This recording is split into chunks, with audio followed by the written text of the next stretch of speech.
What is up, guys? Welcome back to my channel. So today I am starting the first of a couple of videos for you, which is going to be a series all about strong starts, taking you through some of the basics that I mastered to get from where I was to where I am now. So I would say the majority of my DMs are all about how did I do it? And I know I kind of show quite a lot on my Instagram about what I did look like then and what I do look like now and how I feel and all that type of thing.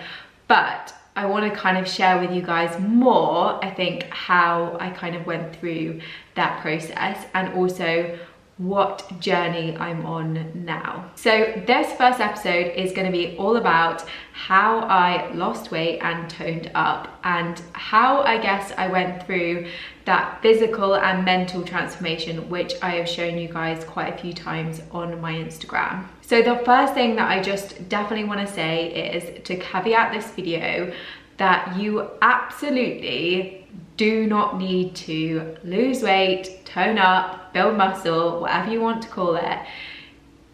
You don't need to, but if you want to, that is equally completely cool. The one thing that I would say is that you should always be of the mindset that you're doing it from a place of love, that you want to be looking after your body, feeling great, you know, looking great is this great kind of byproduct of that. And you're not doing it out of a place of self-hatred or that you feel like you need to because you need to look a certain way or be a certain way. Let's just get that out of the way. That being said, I'm sure you guys are here because you want to hear how I kind of did things, and that's what I'm going to tell you. So one of the first things that I'm going to say is I get a lot of people say to me, how did you lose so much fat on your tummy? How did you get your abs like that? How did you lose that bit there or this bit here? You absolutely cannot spot change one part of your body. So you can't just lose fat off your tummy or just build muscle on your bum and nowhere else. It's kind of a whole thing. So I didn't specifically target those areas. Everyone naturally has body places which hold more fat, lose fat quicker, all that type of thing. For me, my upper body has always responded a lot quicker. My arms went very toned very quickly, I would say, and naturally being slightly leaner, it revealed that I had quite a natural set of abs underneath. But my lower body, I would say, is a bit of a different story and has always held slightly more fat. It's always been much slower to respond and taken much more work. That being said, I definitely know people where that's the complete opposite. So it's just a perfect example of how everybody is different. So in terms of this kind of process in general, I'm going to be talking more specifically about the last 12 months because that's where I have had the majority of my transformation, I would say. Before kind of beginning of last year, I had lost a fair bit of weight and I had definitely been trying some other things. I know I said before I tried the Kayla Bikini Body Guide and I definitely lost some weight from that. And yeah, I kind of got into having a play with things in the gym. I got a plan online, like I had a little bit of play with stuff, I would say, before that. But the bulk of my transformation has been over the last 12 months. So that is where I'm going to talk about specifically. So over the last 12 months, I would say my actual scale weight has only changed around about 10 pounds. So yeah, I would say I've definitely gone through a complete body recomposition. So my shape now is completely different to what it was before. But in terms of weight, yes, that number is smaller. I'm not disputing that I haven't lost physical weight, but the main difference, in my opinion, is how my shape has changed and developed, which looking back is crazy. So another thing I really quickly just want to say that obviously this video is completely from my experience. I obviously don't have any qualifications in nutrition or personal training.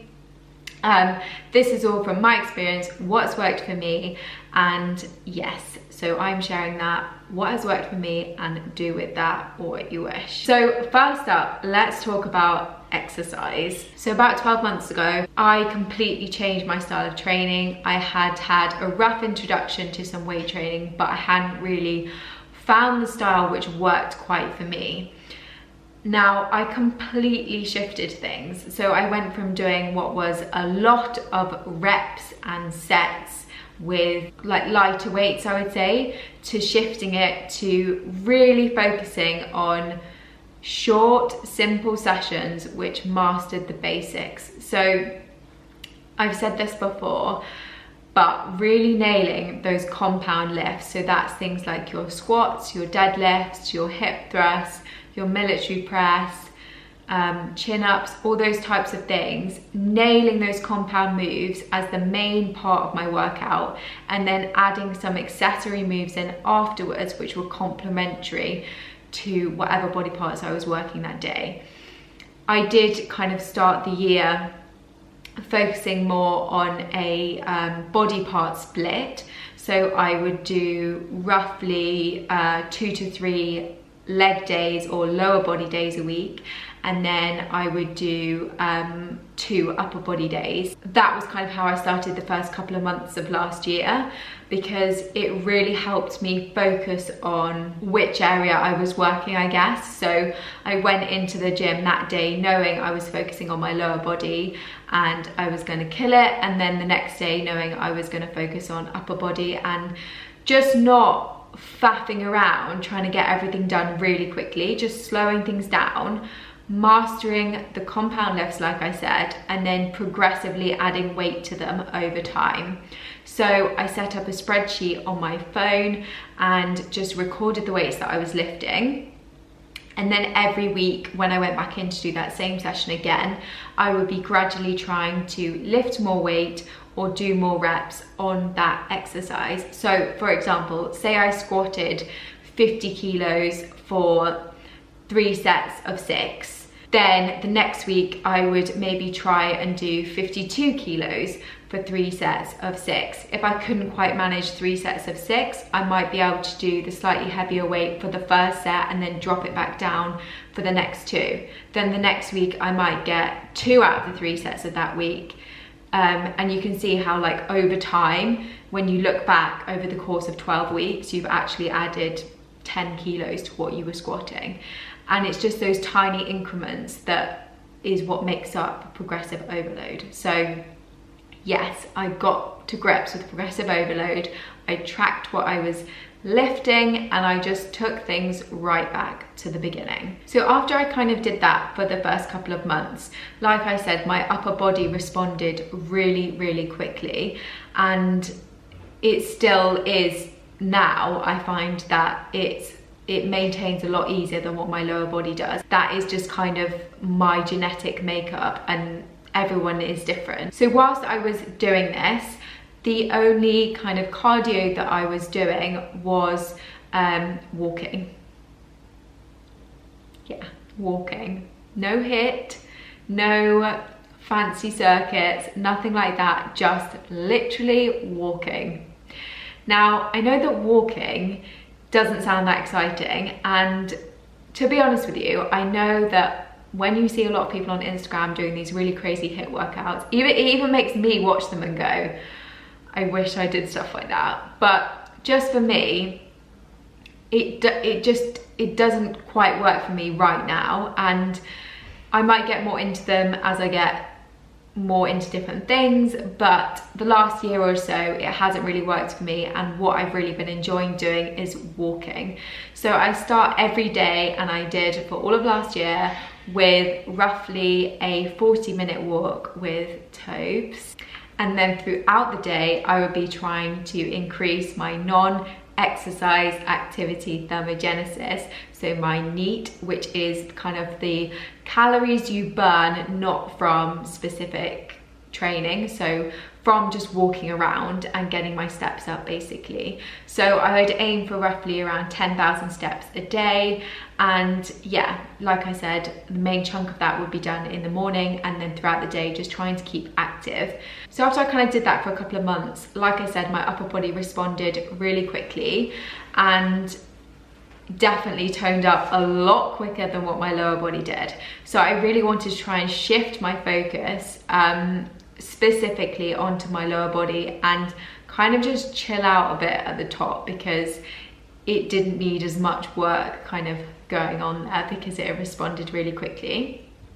So I actually started to have a look at a plan which Brett Contreras, I don't quite know how you say his name, but he's kind of regarded as like the glute guy, and a lot of people have kind of talked about him before, and yeah, it's all kind of scientifically based, and yeah, it's just got a lot of knowledge there. So I started to kind of loosely follow the plan which he was putting out kind of online.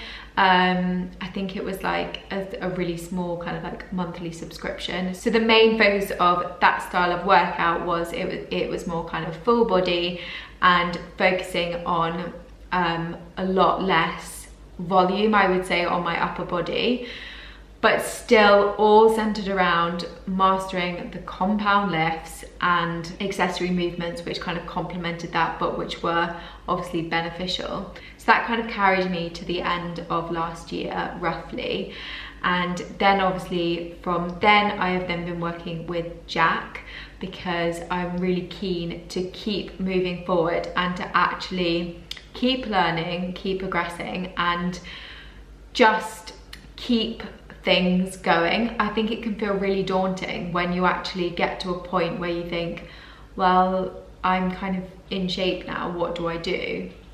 It's a bit of a weird feeling, going from having such a focus on trying to feel great and get to grips with it and kind of go on that journey, and then when you've kind of been through the journey, it's like, well, what's the next journey? So Jack is being ace at helping me with that. So my training plan at the moment is going back to a split, so it's going back to doing 3 kind of lower body days and 2 more upper body focused days. So I've kind of gone back to that, which like I said, I do really enjoy that style of training, because I like having the focus of knowing that day I'm going in and training that body part. That being said, I think if you don't have loads of time and you're one of those people where you're struggling to get 4 sessions in a week, then actually full body training can be really good at making sure that you're kind of hitting all these places but in less time. But it all depends on what works for you, what you enjoy. This is what I've enjoyed, this is what's worked for me. You might love doing cardio and you might love running and love HIIT and all those things. I think the biggest thing that works ultimately is what you enjoy, and the only way you're going to find out if you enjoy it is by having a play. So I'm not sitting here saying I woke up one day and I did this style of training and that's how I've got in shape and it's all been down to that, because all those kind of blunders and failures, I guess, along the way have helped me get to where I am now. Don't be afraid to find out what works for you, because it might not be what works for someone else. And yeah, just be confident in having a play, building your confidence up, building your knowledge up. I definitely think that having some kind of plan, whether it's one you purchase, whether it's one you work with a coach, whether it's one that you just get from free resources online or places like Instagram or YouTube, having a plan gives so much structure and just gives you a real goal that's focused on progressing rather than always just focusing on weight loss, weight loss, weight loss. Okay, so moving on to nutrition. So I would say I have been on such a journey with nutrition. It actually blows my mind to think back to how I used to think about food and all that type of thing. I genuinely used to think carbs were going to make me fat, fat was going to make me even fatter, and protein was just for guys. That was literally my mentality. So I would try and eat like Monday to Friday, minimal calories, like tiny calories, and then at the weekends would just have like big blowouts and just be on this real cycle of just binging and then restricting myself throughout the week. And it just felt like this real, it was just not good. It was not a good space to be in, mentally, emotionally, physically, nothing. It was just not good. So I kind of went on this real journey of just trying to educate myself on what my body needs to then work towards those goals that I was working towards. So for me, a macro-based approach worked really well because it educated me on what my body needed, what actually was protein, carbs, fats, what was in foods I was eating, how much roughly my body needed to keep cracking on with things, and just in general, just educated me really well. So I think macros and tracking can get a bit of stick in terms of it seeming like it's quite a restrictive way to approach things, and I absolutely agree that if it's not used in the right way, it definitely can be. Like I have said, everybody is different. For some people, it can generate a really negative relationship with food. It can, like I said, make you feel quite restrictive, and it can make you feel like you're living your life through numbers. For me, it has never been that. It has been much more a tool which has helped educate me. Like I said, it's helped show me what is actually in foods and understand that my body needs food, and food is fuel and food is good. It's not something to shy away from, and actually making me eat so much more than what I was before on kind of a regular basis. I think as well, it's just helped remove the barriers about thinking that certain foods are bad and that certain foods are good, because when you actually look at something, a chocolate button, for example, can have carbs, fats and protein in, as does a banana. So yes, they're different amounts. Yes, there's all sorts of different factors in terms of like nutrients that are obviously in fruits than what are in chocolate, but yes, in general, I just think it helps strip away some of those misconceptions about foods being bad and foods being good. So at the beginning of last year, I kind of set out on a very flexible approach to this. So not tracking all the time, not absolutely regimented with it, but using it as a tool for education, and slowly throughout the course of the first half of the year, really working towards being in a slight calorie deficit. So what that meant was I was actually eating slightly less than what I was burning. So to figure that out, I went on a macro calculator. There are loads if you just Google them. There's one called like If It Fits Your Macros, I think, something like that. There's also one called Avatar Nutrition, which is backed by a couple of people in the industry. So just making sure that I was getting kind of rough bunch numbers from places which are credible sources. So week on week, I was then kind of reevaluating, obviously, how my body was reacting to those calories, and just gradually over time, I was obviously losing fat and losing weight because I was consistently eating slightly less than what my body was burning. To make up that energy that I was giving my body, it was a complete balance of things, and it still is, and that is what has worked for me 100%, is just practicing moderation, not depriving myself of all the things that I really like. So that means chocolate buttons on the daily, and yeah, just factoring things in, but being mindful of what is actually in things. So after I kind of did that for the first kind of half of the year, I got myself to a very similar position, I would guess, to where I am now, because I've kind of sat around that same point, and I kind of shifted to more maintenance calories. So I went from trying to eat slightly less than what my body was burning to then actually eating pretty much the same. So it meant that I maintained what I'd kind of worked towards. And now then I'm in the process of actually slightly trying to increase that. So slightly reversing the process, so very gradually upping the calories that I'm eating week on week on week, and pushing that to try and build some muscle along the way. So full circle really, which is crazy to sit here and say. So I would say the biggest thing when it comes to diet is consistency. Whether you do that through mindful eating or a macro approach, or whether things like meal plans and that type of thing, whatever works for you, it needs to work because it needs to be consistent. That is ultimately what works. I think that is the main thing, is making sure that it is something which you can sustain, which means you can obviously do it consistently. That is why I don't think things like diets specifically work for me, because they're not sustainable. They make me feel like I'm cutting things out. They don't teach me about what's in food. They don't teach me about what my body needs.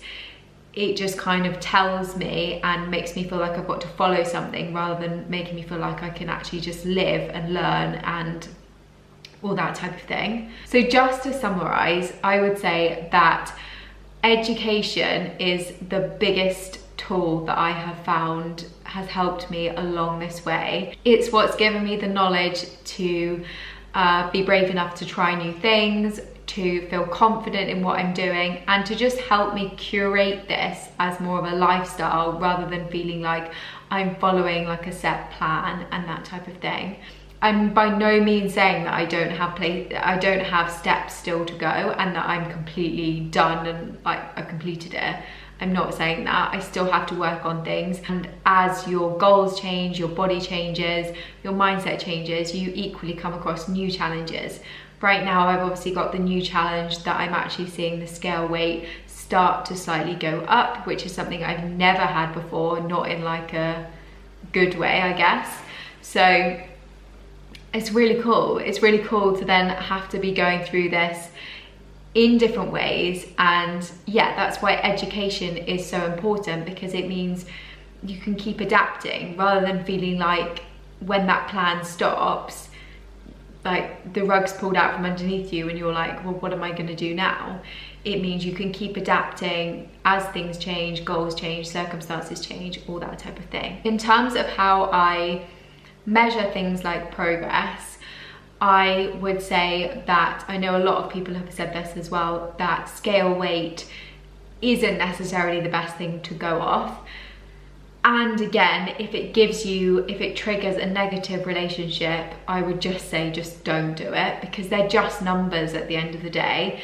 If you feel great, you like the way you're looking and feeling and all that type of thing, that's what matters, not what that number on the scale says whatsoever. The biggest progress tracker, I would say, is photos. So taking photos from the same position every week or every other week to kind of see how you're getting on and to like reevaluate things, I think is really, really good. I would also say that writing things down and actually evaluating from a mental perspective how you're finding things is really, really helpful. So just taking stock of how things are making you feel. If you think, well, I've been tracking for about a month and I'm getting a bit sick of tracking, I feel quite restricted by it, I want to maybe try and bridge it a little bit more with mindful eating and just take some of the knowledge that I've got from loosely tracking things to then just